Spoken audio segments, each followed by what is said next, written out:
오늘 함께 나눌 하나님의 말씀은 누가복음 9장 28절에서 36절까지 말씀입니다. 누가복음 9장 28절에서 36절까지 말씀입니다. 제가 한 절 읽고 우리 성도님들 한 절 읽고 교독하도록 하겠습니다. 제가 먼저 읽겠습니다. 이 말씀을 하신 뒤에 여드레쯤 되어서 예수께서는 베드로와 요한과 야고보를 데리고 기도하러 산에 올라가셨다. 예수께서 기도하고 계시는데 그 얼굴 모습이 변하고 그 옷이 눈부시게 희어지고 빛이 났다. 그런데 갑자기 두 사람이 나타나 예수와 더불어 말을 하고 있었다. 그들은 모세와 엘리야였다. 그들은 영광에 쌓여 나타나서 예수께서 예루살렘에서 이루실 일, 곧 그의 떠나가심에 대하여 말하고 있었다. 베드로와 그 일행은 잠을 이기지 못해서 졸다가 깨어나서 예수의 영광을 보고 또 그와 함께 서 있는 그 두 사람을 보았다. 그 두 사람이 예수에게서 막 떠나가려고 할 때에 베드로가 예수께 말하였다. 선생님, 우리가 여기서 지내는 것이 좋겠습니다.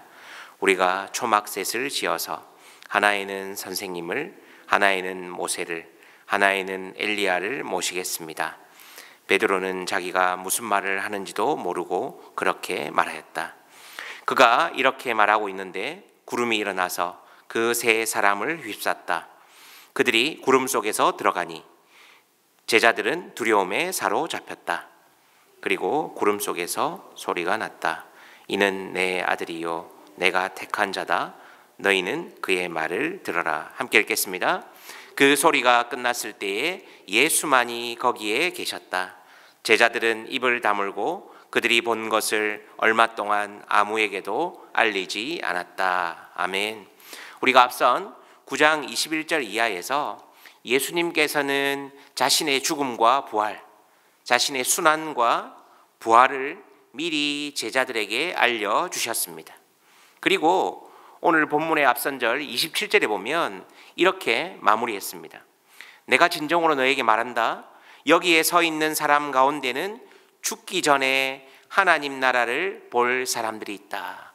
너희가 죽기 전에 하나님 나라를 볼 사람이 있을 것이다. 예수님께서는 말씀하셨습니다.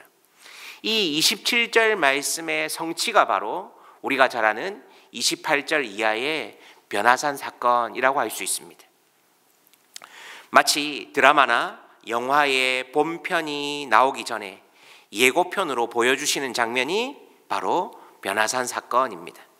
변화산 사건은 마태복음의 저자 마태가 17장에서 그리고 마가복음의 저자 마가도 9장에서 기록한 아주 중요한 복음서의 사건 중에 하나입니다. 그러니까 네 복음서 가운데 세 복음서의 저자가 기록해 놓았습니다. 우리가 잘 아는 오병이어 같은 사건은 사복음서의 저자 모두가 기록해 놓았죠. 변화산 사건은 마태, 마가, 누가가 상세하게 기록해 놓았습니다. 예수님께서 베드로와 요한과 야고보를 데리고 기도하시러 산에 올라갔습니다. 이후에 누가의 기록을 보면 앞에 두 저자, 앞서 말씀드린 마태나 마가보다 더욱더 디테일하게 이 상황을 묘사하고 있는 것을 볼 수 있습니다. 역사가이자 의사인 누가는 29절에 보면 예수님께서 기도하고 계실 때 누가만 기록한 독특한 표현입니다. 이 사복음서 가운데 가장 많이 기도에 대한 상황을 디테일하게 묘사한 것이 누가입니다. 누가는 다른 마태나 마가의 경우는 그저 희어졌다, 변화되었다, 용모가 변화되었다라고 기록했는데 누가만이 독특하게 뭐라고 합니까? 예수님께서 기도하고 계실 때에 용모가 변화되고 옷이 휘어져 광채가 났다고 누가는 기록하고 있습니다. 이 부분을 그레이다누스 같은 신학자는 신적 위엄이 그의 인생을 통해 빛난다 이렇게 표현했습니다.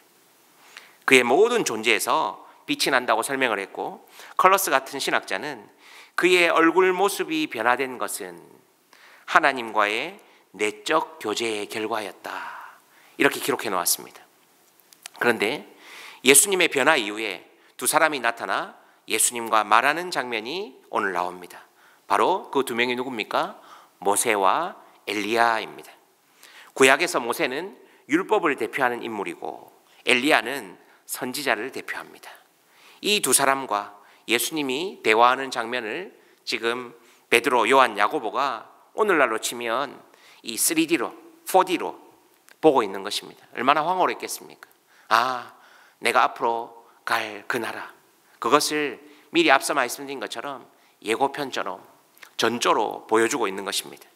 그런데 여기서 누가는 중요한 것을 기록해 놓았습니다. 31절을 제가 세 번역으로 한번 읽겠습니다. 그들은 영광에 쌓여 나타나서 예수께서 예루살렘에서 이루실 일, 곧 그의 떠나가심에 대하여 말하고 있었다. 무슨 말입니까? 예수님께서 이루실 일, 즉 그의 떠나가심, 예수 그리스도의 죽음에 대해 이야기하는 것입니다. 그런데 앞선 22절에서 누가는 예고편처럼 미리 이 일들을 이야기했습니다. 22절을 보십시오. 인자가 반드시 많은 고난을 받고 장로들과 대제사장들과 율법학자들에게 배척을 받아 죽임을 당하고서 사흘날에 살아나야 한다. 아마도 누가는 예수님께서 십자가와 부활을 이야기하고 있는 장면을 묘사했던 것 같습니다. 그리고 잠에서 깬 베드로와 요한, 야고보는 예수님의 영광을 보고 그 이후에 이렇게 고백합니다. 그 두 사람이 예수에게서 막 떠나가려고 할 때 베드로가 예수께 말하였다. 선생님, 우리가 여기서 지내는 것이 좋겠습니다. 우리가 초막셋을 지어서 하나는 선생님을, 하나는 모세를, 하나는 엘리야를 모시겠습니다. 베드로는 자기가 무슨 말을 하는지도 모르고 그렇게 말하였다라고 누가는 기록했습니다.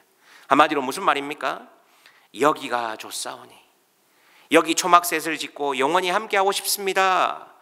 그런데 이것은 베드로가 했던 이 고백은, 이 말은 예수님의 뜻과는 정반대되는 베드로의 고백이었습니다. 예수님께서 원하시는 것은 앞으로 십자가와 고난, 그리고 예수님의 부재가 있더라도 장차올 영광을 바라보며 이 땅 가운데서 하나님 나라를 살아가는 자들이 지금 함께하는 제자이 되기를 원했습니다. 예수님의 마음은 그랬습니다. 그러나 그들의 대답은 무엇입니까? 여기 있는 것이 좋사오니. 사랑하는 성도님 여러분, 여러분들에게 도전합니다. 기도의 자리, 예배의 자리 지키는 것 너무나도 중요합니다. 그런데 거기서 머물러서는 안 됩니다. 은혜 받고 나의 감정적인 배설을 하는 것이 우리의 예배가 아닙니다. 여기서 은혜 받고 여기가 좋사오니 이후에 우리는 삶의 예배의 자리로 나아가야 하는 것입니다. 베드로는 그 황홀한 광경을 보고 여기가 좋습니다. 그러나 예수님의 뜻은 무엇입니까? 너희는 앞으로 십자가와 고난, 그리고 내가 부재하더라도 장차올 영광을 바라보면서 이 땅 가운데서 하나님 나라를 살아내라는 것입니다. 우리는 저 타 종교처럼 산속에 들어가서 세상과 이별하고 구별되어 있는 그런 종교가 아닙니다. 세상 가운데서 세상에 속해 있지만 세상과 다른 방법으로 살아가는 것, 그것이 예수 그리스도의 제자된 사람들이 살아가는 삶의 패턴입니다. 오늘 본문과 평행 본문인 마태복음 17장을 보면 이렇습니다. 베드로와 야고보와 요한은 변화산에서 처음에는 모세도 보이고 엘리야도 보이고 예수님도 보았습니다. 그런데 그 이후에 예수님의 음성을 들었던 제자들은 엎드려 심히 두려웠습니다. 그런데 그 이후 마태는 마태복음 17장 8절에서 이렇게 기록해 놓았습니다. 제가 개역개정으로 읽어드리면, 제자들이 눈을 들고 보매 오직 예수 외에는 아무도 보이지 아니하더라. 오직 예수 외에는 아무도 보이지 아니하더라. 우리가 변화산 같은 황홀한 곳에 가면, 교회에 처음 오면 모세도 보이고 엘리야도 보이고 변화산의 아름다움도 보이고 교회가 어떤지, 음량이 어떤지, 목사가 설교를 잘하는지, 성도들이 섬김이 좋은지 처음에는 다른 것들을 보이기 시작합니다. 그런데 예수님의 음성을 듣고 예수님을 만나고 예수님의 말씀에 압도당하면 그때부터는 오직 예수 외에는 아무것도 보이지 않더라. 그것이 우리의 고백이 되어야 합니다.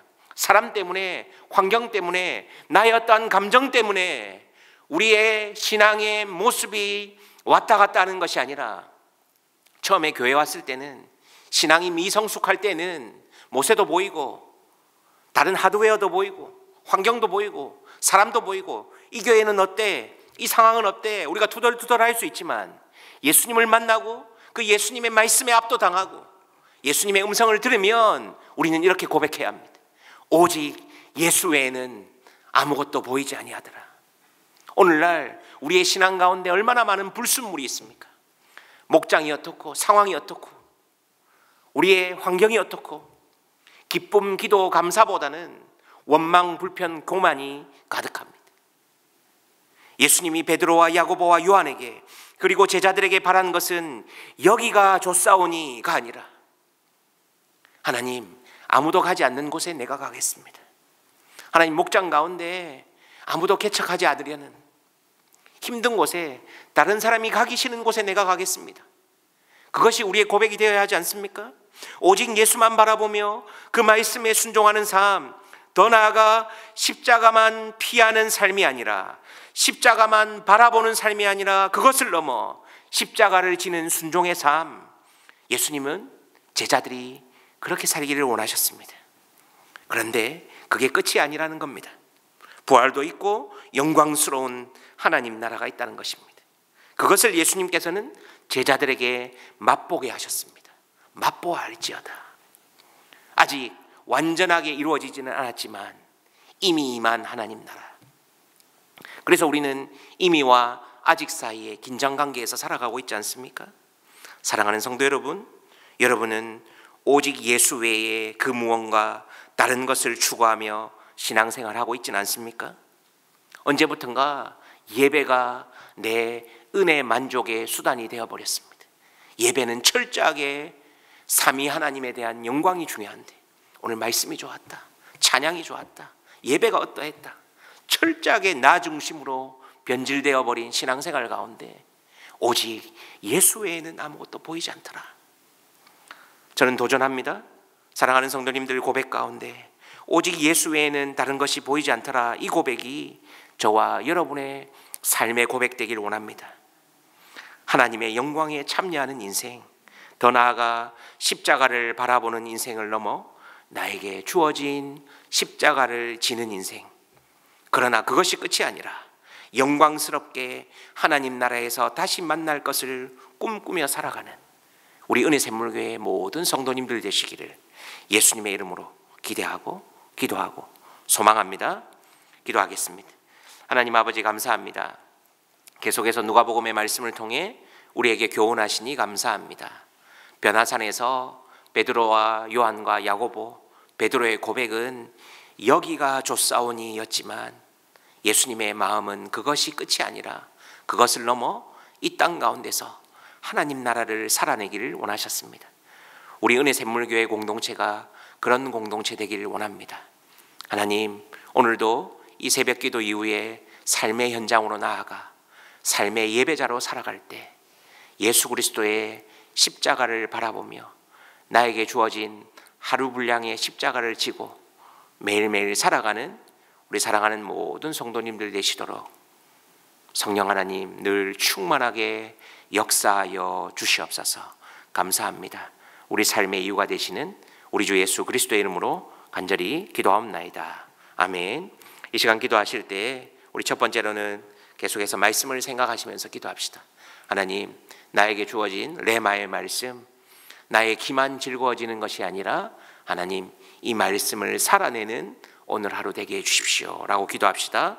특별히 오늘 금요일은 목장을 위해서 기도하는 날입니다. 하나님 은혜 주셔서 주의 몸된 교회 254개 모든 목장 가운데 성령으로 충만하게 하시고 하나님 사랑이 넘치게 하시고 기도보다 말씀보다 앞서지 않는 우리 사랑하는 모든 목자님들 통하여서 그 예수 그리스도의 사랑과 섬김이 흘러가고 그 목원들이 목자들의 삶을 보고 배우는 우리 살아있는 역동적인 공동체의 목장들이 되게 해달라고. 또 내일은 자녀와 함께하는 새벽 기도가 있습니다. 우리 부모 세대가 하나님 삶으로 기도의 자리, 말씀의 자리를 지켜서 자녀들에게 그 삶으로 기도의 본을 보이는 주의 몸된 교회가 되게 해달라고, 특별히 또 교회의 여러 새로운 삶 공부와 작은 목자 훈련들이 시작되었습니다. 하나님 모든 개설된 소그룹마다 은혜 주셔서 하나님 새로운 삶, 생명의 삶, 경건의 삶, 하나님을 경험하는 삶의 모습들이 우리 삶에 나타나게 해달라고, 그리고 여러분 개인적인 기도 제목들을 가지고 기도하고 돌아가시기 바랍니다. 기도하겠습니다.